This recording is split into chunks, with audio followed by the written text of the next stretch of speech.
how that dynamic would play out in the years to come. Perhaps we might make a better certain that it could positively impact the growth and development that Dr. Grove, that Bob Brandon, and so many others recognize is on its way in a big way to the future of the state of Florida.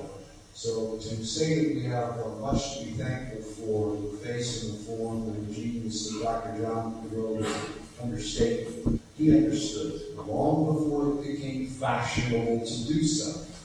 That better approaches to planning, better approaches to development, better, more organized approaches to how states and communities evolve and mature over time is something that could not be waited for, especially in a fast growth state like Florida, but needed to be taken on headlong and with an unabashed, aggressive approach to bringing partnerships together that would indeed see come together and sell greater opportunities for the state. I said to the Secretary and Ephraim before the event tonight, the fact that while I was in Tallahassee, I worked quite a bit on the issue of growth management.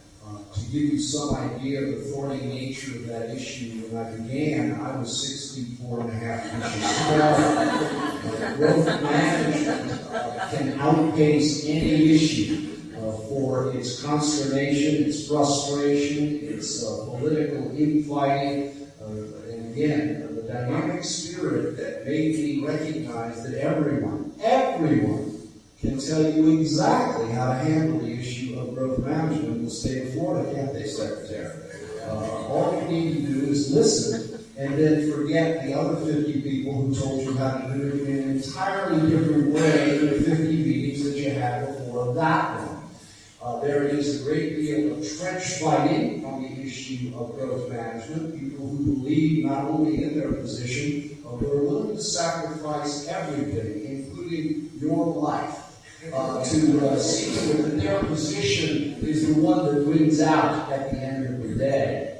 And yet, I always try to recognize, and I think John DeGrove recognized a lot earlier than I did, that they're all right, that there is no one answer to the issue of growth management. Oh, if there were, if you could just go off on a mountaintop and contemplate your naval and growth management and come back down and say, here is the simple solution to the growth management issues that face the state of Florida, the nation, the world for that matter. Wouldn't it be a wonderful resolution to this thorny problem? It is not that simple. All of those people are right. Growth management is critical. And they're all right in terms of bringing vital and various solutions to the table because we are a varied state. Growth management looks different in Lakeland than it does in Miami. It looks different in Pensacola than it does in Jacksonville. It looks considerably different in Frostproof and Arcadia than it does in downtown Orlando. And it has to be approached that way. You cannot lay one simple template across what is arguably the most complicated state in the nation and say, follow this simple mathematical equation and you will have achieved your answer to growth management. And that is why I think John DeGrove was right. That is why I believe if you can assemble in an organized fashion people who are some of the best and brightest minds on the issue, and if you will allow them the ability to tap the genius of their partners and colleagues, nationally and even internationally, at the very least, you will have at your command an unbelievable arsenal of possibilities and opportunities that can then assist you in crafting a growth management plan that is right for Frostproof, or Sebring, or Pensacola, or Miami.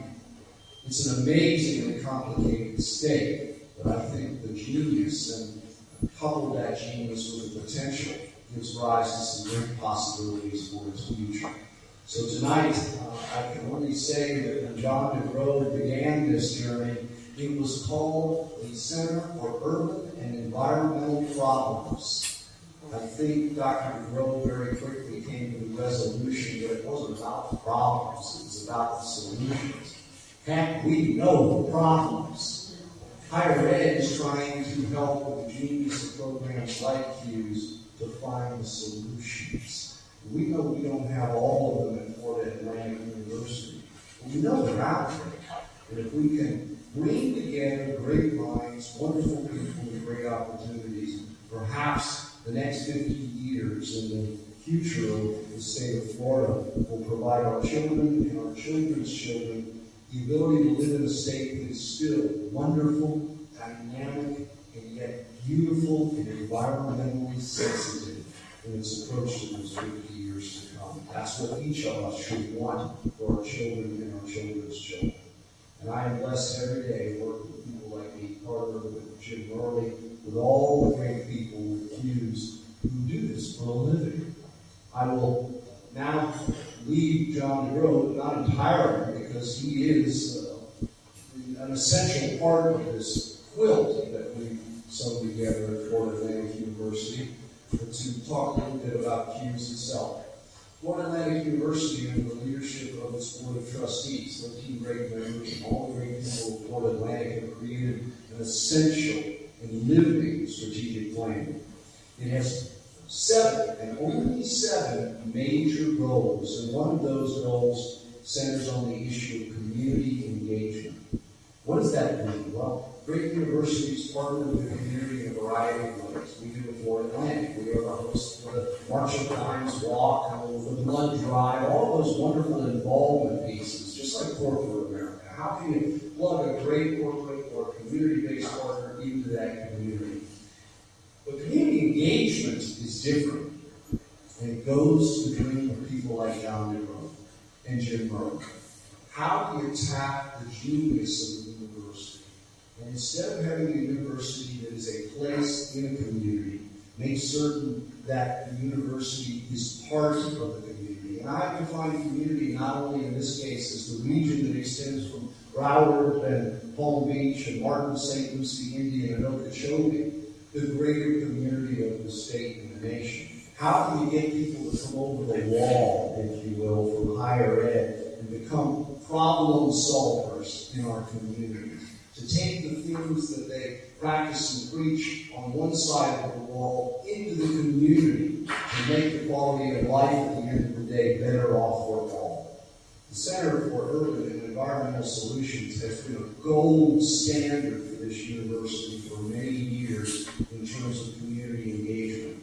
They are too busy to do all of the things they are called upon to do.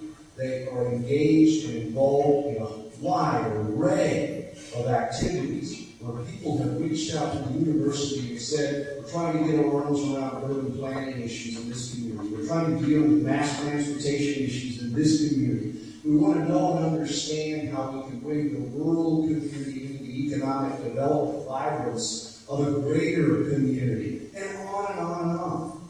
And here at Florida Atlantic University, all I have to do is pick up the phone and call Jim Murley and say, I've got one for you. And Jim and his great people are ready, willing, and eager to work with people who are looking for solutions.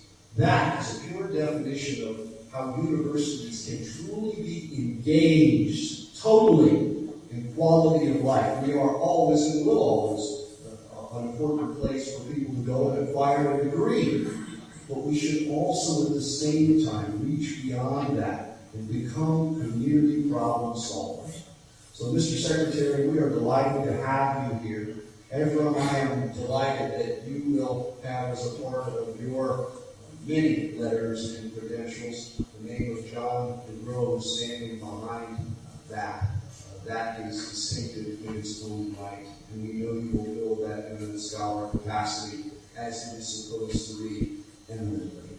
And to all of you, Mr. Marley, thank you for not just coming together tonight to celebrate, but thank you for the years and years of service to this university, and very importantly, Mr. Secretary, the years and years of service to the broader community. You have simply made Florida a better place for what you do each and every day. I apologize again for having to stand down and leave you tonight. I hope you don't think it was rude, but I did want to come here tonight and thank everybody for what they continue to do. For FAU,